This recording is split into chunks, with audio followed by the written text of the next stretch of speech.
दोस्तों, इतिहास दीपिका पर आपका स्वागत है। आज हम लोग देखेंगे 1848 की क्रांतियाँ। जैसा कि आप प्रीवियस क्लास में पढ़े थे 1830 की क्रांति में कि ये जो है फ्रांस में फ्रांस से चालू होता है। आप देखेंगे कि फ्रांस में क्या था कि जो चार्ल्स दसम थे, इनकी शासन व्यवस्था सही नहीं रहती है, जिनके बाद मतलब इनको चार्ल्स दसम के हटने के बाद फ्रांस की राजगद्दी पर लुई फिलिप आके विराजमान होते हैं। ठीक है, तो वहां से आप देखेंगे लुई फिलिप वगैरह शासन करते हैं। और आप आगे देखेंगे तो लुई फिलिप गीजो को अपना प्रधानमंत्री नियुक्त करता है वगैरह वगैरह। ये सब बातें हैं, अभी हम लोग आगे देखेंगे। यहाँ पे आप देखिए यूरोप में बहुत महत्वपूर्ण परिवर्तन चल रहे थे। सबसे पहले बड़ा परिवर्तन होता है शासन वर्ग में। तो शासन वर्ग में आप देखेंगे कि मध्यम वर्ग का उदय होता है। यहाँ पे किसका उदय होता है? मध्यम वर्ग। मध्यम वर्ग कहने का मतलब जैसे समझिए कि कृषक वर्ग, श्रमिक वर्ग का उदय होता है। और इनको क्या किया जाता है कि जितने भी ये जो पार्ट होते हैं सर्वसाधारण वर्ग के, जैसे कहने का मतलब कृषक और श्रमिक हो गए, इनको क्या किया जाता है? सत्ता से एकदम दूर रखने की कोशिश की जाती है। ठीक है, और इन्हीं के टाइम के पीरियड आपको पता होगा मिड 18 सेंचुरी में औद्योगिक क्रांति भी होती है ना। फिर बहुत सारे अलग अलग क्रांतियां होती है, जैसे ग्लोरियस क्रांति होगी, रिवॉल्यूशंस होगी जो इंग्लैंड से हुआ था, है ना। तो ये भी एक प्रकार का कहे तो कुछ न कुछ ये समर्थन जो है इनको मिल रहा था। ठीक है, अभी आप देखेंगे किस प्रकार से उनको फैक्ट्री वगैरह में मजदूरों के लिए रोजगार वगैरह की व्यवस्था की जाती थी, है ना। तो ये सब बात पे भी हम लोग डिस्कशन करेंगे, लेकिन भाई हम लोग एक सीक्वेंस टू सीक्वेंस हम लोग पहले समझते हुए चलते हैं। तो औद्योगिक क्रांति का है, जिसमें आप देखेंगे एक पूंजीपति वर्ग और श्रमिक वर्ग एक दूसरे के आमने सामने आ गए। तो what is the meaning of the पूंजीपति, जिसको हम लोग कैपिटलिज्म और सोशलिज्म कहते हैं। तो इनमें क्या अंतर है? एक आप देखेंगे तो पूंजीपति वर्ग और श्रमिक वर्ग यानी कि लेबर्स अब आमने सामने हो जाते हैं। इनको आमने सामने का होने का आने का मतलब है कि इनको जिस प्रकार से ये काम कर रहे थे मजदूर, उस प्रकार से इनको जो वेतन होता है वो इनको वेतन नहीं दिया जा रहा था। ठीक है, तो ये दोनों आमने सामने क्या करेंगे? विद्रोह करेंगे। सेम उसी तरह आप देखेंगे तो अब यहाँ से बहुत सारे अन्य प्रकार के समाजवादी यानी कि सोशलिस्ट या सोशलिज्म जो थिंकिंग है वह होना स्टार्ट हो जाती है। अब इसमें देखेंगे कि जितने भी गरीब हैं, है ना, किसान मजदूर, अब यहाँ पे संघर्ष करेंगे। तो फ्रांस में जैसे लामार्टिन, इटली में मेजनी, हंगरी में लोजोस कोशियू, है ना। फिर आप देखेंगे जर्मनी में डालमेन। तो ये जितने भी सारे ये सब के सब क्या है? फिलोसफर्स, दार्शनिक है जो आवाज उठाते हैं, राष्ट्रवादी है ये सब। ठीक है, आप देखेंगे कि 1840 की आर्थिक संकट ने क्रांतिकारी आंदोलन को गति दी, यानी कि यही एक ऐसा मोड़ था विश्व में जो अन्य प्रकार से क्रांतियां होना स्टार्ट हो जाती है। अब आप इसके बाद देखोगे तो सबसे पहला जो ये घटना उभर के आता है फ्रांस से। तो देखेंगे कि फ्रांस में क्या था? लुई फिलिप, आपको जस्ट हमने थोड़ा देर पहले बताया था कि चार्ल्स दसम के बाद जो अब राजगद्दी पर बैठेगा फ्रांस का, वो कौन था? Louis Philippe. और आपको पता है कि लुई फिलिप किस वंश का था? आर्लियंस वंश का था। ये हमने प्रीवियस क्लास में बताया था, अगर आपको पता होगा तो कमेंट करके बताइएगा। ठीक है, तो आपको पता है कि जो लुई फिलिप है वो क्या था? उदारवाद। उदारवाद कहने का मतलब सभी के लिए एक समान सोचने वाला व्यक्ति था, लोगों के प्रति उदार था, जिसको हम लोग कहते हैं लिबरल। क्या कहते हैं? लिबरल। तो ये सभी के प्रति क्या था? एक समान भाव प्रकट करने वाला व्यक्ति था। लेकिन अब ये कितना असल में था नहीं था, लेकिन अब बहुत सारे हिस्टोरियंस और ये इसमें बताया गया कि ये क्या थे? उदारवाद थे। लेकिन आप देखेंगे कुछ दार्शनिकों का हमने जिक्र भी किए हैं, जिसमें बताया गया है सेंट साइमन, चार्ल्स फ्यूरिये और लुई बाला, ये सब क्या करते हैं? सुरक्षा की मांग करते हैं। ठीक है, और ये व्यक्ति जो है लुई फिलिप है, ये क्या करता है? 1840 ईस्वी में गीजो को प्रधानमंत्री बना देता है। और आपको बताया गया था कि जो प्रधानमंत्री था प्रतिक्रियावादी था, मतलब नो चेंजेस, ठीक है, no reforms in our societies and our kingdom. ये क्या करता है? जो लुई फिलिप होते हैं ये पूंजीपति वर्ग के धीरे धीरे धीरे हितैषी बनते हुए चले जाते हैं, यानी कि उनके समर्थक में चले जाते हैं। ठीक है, जिसके कारण आप देखेंगे कि एक जो रिफॉर्मर्स लीडर होते हैं वो उभर के आते हैं, और उनका नाम होता है थियर्स, जो कि 22 फरवरी 1848 को पेरिस में क्या करते हैं? चलिए भाई, जितने भी लोग हैं आइए हम लोग भोज का आयोजन करते हैं। तो सभी लोग मिलकर के क्या करते हैं? पेरिस में इकट्ठा होते हैं, भोज चालू होता है, लोग खाने के लिए जुटते हैं। अब इसी में बात विवाद बढ़ता है और आप जिसके कारण देखेंगे कि पेरिस में क्या होता है, पेरिस फ्रांस की कैपिटल है पेरिस, वहां पे विद्रोह होता है। और इस विद्रोह को दबाने के लिए फिर क्या किया जाएगा, इस विद्रोह को दबाने के लिए गीजो को बर्खास्त किया जाएगा, क्योंकि लोग अब गीजो के प्रति प्रोटेक्शन कर रहे थे, है ना, प्रोटेक्ट कर रहे थे कि गीजो को हटाओ भाई, it is not comfortable for me, है ना, तो गीजो को हटाइए, it is not suitable for the France people या सिटीजन, तो इसको भगा दिया गया। जैसे ही ये बर्खास्त होके जाता है तो इसके बाद क्या होता है, भीड़ ने जो पुलिस होती है वह क्या करती है, भीड़ पर गोली चला देती है। अब जैसे ही गोली चलेगा तो अब वहां की जो फ्रांस की जो पब्लिक होती है वो और उग्र हो जाती है, उग्र कहने का मतलब और गुस्सा हो जाती है, और इस गुस्से के कारण वह क्या करती है, जो लुई फिलिप होते हैं उनके खिलाफ विद्रोह करते हैं, और इसी वजह से 24 फरवरी को जो लुई फिलिप है वह राजगद्दी छोड़ करके चला जाता है। जिसके बाद ये वापस से क्या होता है, द्वितीय गणराज्य बनता है। आपको पता होगा कि पहला गणराज्य यानी कि फर्स्ट रिपब्लिक फ्रांस कब बना था, अगर आपको पता है फर्स्ट रिपब्लिक फ्रांस कब बना था तो कमेंट करिए, लेकिन मैं थोड़ा सा हिंट्स आपको दे देता हूं, 1790 अब आपको पता होगा, कमेंट करके बताइए। अब देखिए जैसे ही ये क्या करता है, द्वितीय गणराज्य बनता है, तो ये लोगों को थोड़ा थोड़ा अधिकार देने के बारे में सोचता है, ठीक है। तो ये अधिकार में क्या देगा कि जितने भी वेस्ट पुरुष होते हैं एज वेल एज महिलाएं, जितने भी पुरुष होते हैं उनको क्या दिया जाता है, वोटिंग राइट दिया जाता है। वोटिंग राइट का एज जो है सो फिक्स कर दिया जाता है, और वह एज क्या निकल के आता है, वह एज आपको निकल के आता है 21 ईयर्स ओल्ड।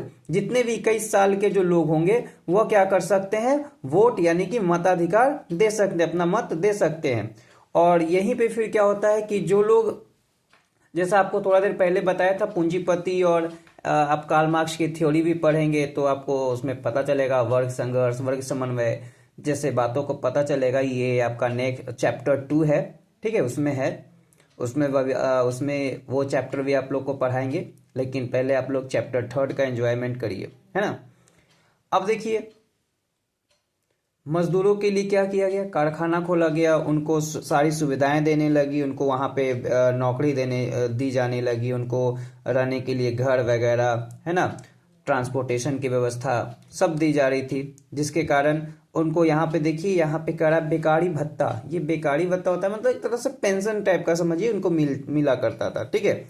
इसके बाद क्या हुआ, जब ये लुई फिलिप साहब चले गए तो लुई फिलिप के बाद वहां का जो फ्रांस का राजा बनता है वह होता है आपका लुई नेपोलियन। मतलब आई मीन टू से, सॉरी टू से, राजा नहीं, हम इसको राष्ट्रपति कहेंगे। जो फ्रांस का राष्ट्रपति बना था वह कौन था, आपका लुई नेपोलियन। कौन थे, लुई नेपोलियन। और लुई नेपोलियन जो है 1852 में, देखिए ये भी क्या करते हैं, इनको लगा कि अरे बहुत बन गए राष्ट्रपति बहुत बन गए, अब मेरे को तो बनना है भाई, सम्राट बनना है, राजा बनना है, पूरे फ्रांस पे हमको अपना नेतृत्व करना है। जिसके कारण ये क्या करते हैं, 1852 में ये अपने आप को फ्रांस का सम्राट घोषित कर देते हैं, अपने आप को फ्रांस का राजा बता देते हैं, ठीक है। तो फ्रांस में तो इतना चला। अब इसके बाद हम लोग थोड़ा इटली को भी देखते हैं। तो इटली में आपको पता होंगे 3 जो सबसे इंपॉर्टेंट है, मेजनी, कावर और गैरीवाल्डी। एक अपने आप को राजनीतिज्ञ, एक अपने आप को ये तलवार, है ना, अन्य नामों से जानते हैं। तो आपको पता होगा कि 1848 में इटालवी यानी कि जितने भी इटली के आसपास यानी कि इटली का जो राज्य था उसको हम लोग इटालवी कहते हैं, ठीक है। तो जो भी इटालवी राज्य हुए करते थे सब लोग क्या किए, इटालवी में मतलब जितने भी इटली के राज्यगण थे उस सब में विद्रोह उभर के आता है ना। लोग विद्रोह हुआ, विद्रोह किसके प्रति हुआ था, तो मिलान और पोप के राज्य में, ठीक है। विद्रोह किसके लिए हुआ था, तो पोप के लिए, पोप मतलब ये क्लैरिजी, ठीक है। तो वहां पे विद्रोह होता है। फिर आप देखेंगे सार्डिनिया पिडमोंट के राजा थे चार्ल्स एल्बर्ट। ये कैसे थे, उदारवादी संविधान, मतलब ये भी उदारवाद थे, इन्होंने भी एक उदारवाद संविधान का निर्माण करवाया। और जैसे ही इन्होंने उदारवादी संविधान का निर्माण करवाते हैं तो उस संविधान के बदौलत आप देखेंगे कि ऑस्ट्रिया में क्या हो गया, विरुद्ध हुआ, मतलब ऑस्ट्रिया के विरुद्ध युद्ध हुआ। युद्ध के बाद आप देखेंगे कि ऑस्ट्रिया क्या करता है, लोम्बार्डी वेनेसिया को अपना जो आप 1815 में जो देखेंगे अपना वर्चस्व बना लिया था नेपोलियन को हराने के बाद, वह इस समय 1848 में लोम्बार्डी और वेनेसिया पर अपना वर्चस्व खत्म कर देता है, आधिपत्य खत्म कर देता है। ठीक है, तो ये जर्मनी का इम्पैक्ट रहेगा।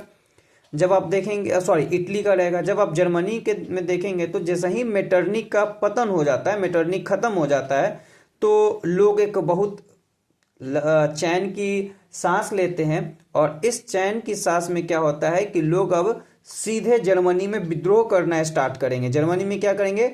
विद्रोह करना स्टार्ट करेंगे। और इसी विद्रोह में आप देखेंगे कि वहां एक प्रसा का राजा हुआ करता था, जिसको हम लोग प्यूरेशिया भी कहते हैं। वहां का राजा था फ्रेडरिक विलियम। क्या था?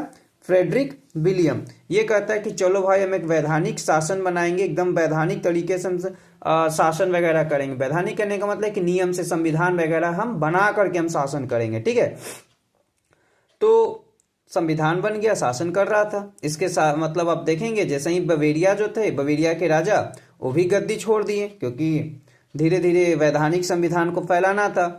अब आप इसके बाद देखेंगे तो सैक्सनी और हनोवर के भी शासकों ने उदारवादी संविधान की घोषणा की। बोले कि ठीक है, अब हम लोग भी प्रजा के हितों में काम करते हुए हम भी उदारवादी यानी कि लिबरलाइजेशन की तरफ हम बढ़ते हैं, हम लोग भी लिबरल होते हैं।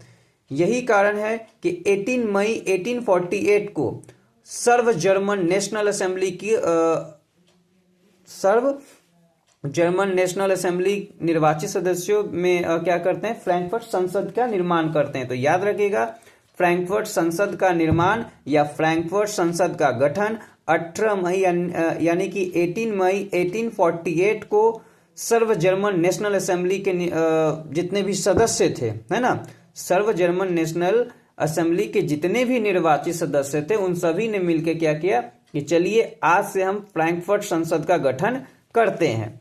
ठीक है, इस संसद ने संपूर्ण जर्मनी के लिए, यानी कि समझिए कि जर्मनी के जितने भी राज्य हुआ करते थे उस सभी को एकत्रित करके उनके लिए एक संविधान बनाया गया। तो आप बताइए, ये नेशनलिज्म की भावना है कि नहीं है? हमने नेशनलिज्म की भावना को क्या बताया था? जब हम राष्ट्र के प्रति लॉयल रहें, राष्ट्र हमारा प्राइड हो, राष्ट्र के लिए हमारा भाव हो, विचार हो, है ना, यही ना राष्ट्रवाद की भावना है। अब आप देखेंगे इधर फिर, लेकिन जैसे ही संवैधानिक पोस्ट की बात आती है, बोला जाता है कि आप क्या बनो, संवैधानिक तरीके से आप राजा बनो, तो ये जो है क्या नाम है इसका, आपका फ्रेडरिक विलियम चतुर्थ कहता नहीं नहीं, हमको इस सब में कोई इंटरेस्टेड वगैरह नहीं है, इसको अस्वीकार कर देता है। लेकिन देखता है कि जैसे ही टाइम के साथ जितने भी निर्वाचित संसद होते हैं, ये तो सबसे पहले याद रखिए कि निर्वाचित संसदों का विरोधी ही था ये विलियम, है ना, तो उसको एक मौका मिलता है और उसको कुछ समर्थन कर देते हैं कुलीन और सैनिक, है ना, कुलीन और सैनिक भी इसका समर्थन कर देते हैं। और जिसके कारण देखेंगे कि निर्वाचित संसद जो हुआ करता था, यानी कि फ्रैंकफर्ट संसद जो था, ये फ्रैंकफर्ट संसद क्या हो गया, अंत में भंग कर दिया गया। और इसके बाद से आप लोग देखेंगे कि अब नए नए तरीकों से अलग अलग जगहों पे, जैसे हंगरी हो गया, ऑस्ट्रिया हो गया, वहां पे भी विद्रोह होगा, है ना, बोलेविया हो गया, वैसे बहुत सारे कंट्री है जहाँ पे विद्रोह होंगे।